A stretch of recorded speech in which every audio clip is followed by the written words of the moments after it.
Почитувани сограѓани, Македонија се буди, Македонија е жива.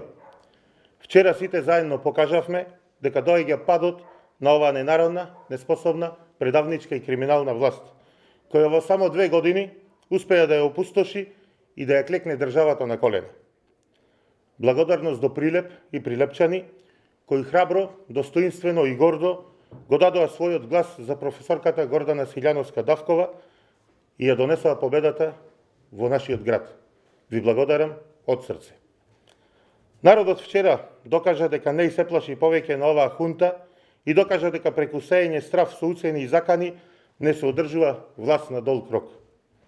Народот му кажа едно огромно не на Зоран Заев и неговиот кандидат Стево Пендаровски.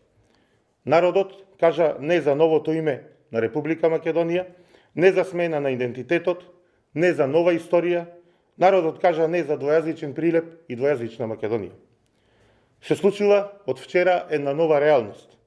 Полека, но сигурно се расчистува со сите истрошени политичари од времето на транзицијата. Вчера беа поразени криминалот, антидржавните политики, непотизмот, митото и корупцијата, ароганцијата, тие работи во кои СДС и коалицијата се покажаа како најдобри. Гордана Силјановска-Давкова и ВМРО ДПМН со коалицијата заедно победија над 30 партии кои одлучија да му слугуваат на Зоран Заев.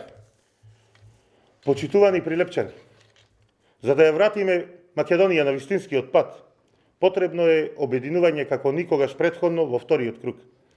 Македонија заслужува председател кој ќе биде почитувач на уставот, законите, кој ќе донесе правда во нашата држава. Затоа сите заедно, сплотени, храбро, без страв, како вчера, уште помасовно одлучуваме на 5 мај. Одлучуваме за правда во Македонија. Професорката Гордана Силјановска-Давкова ќе биде идниот председател на Република Македонија. Ви благодарам.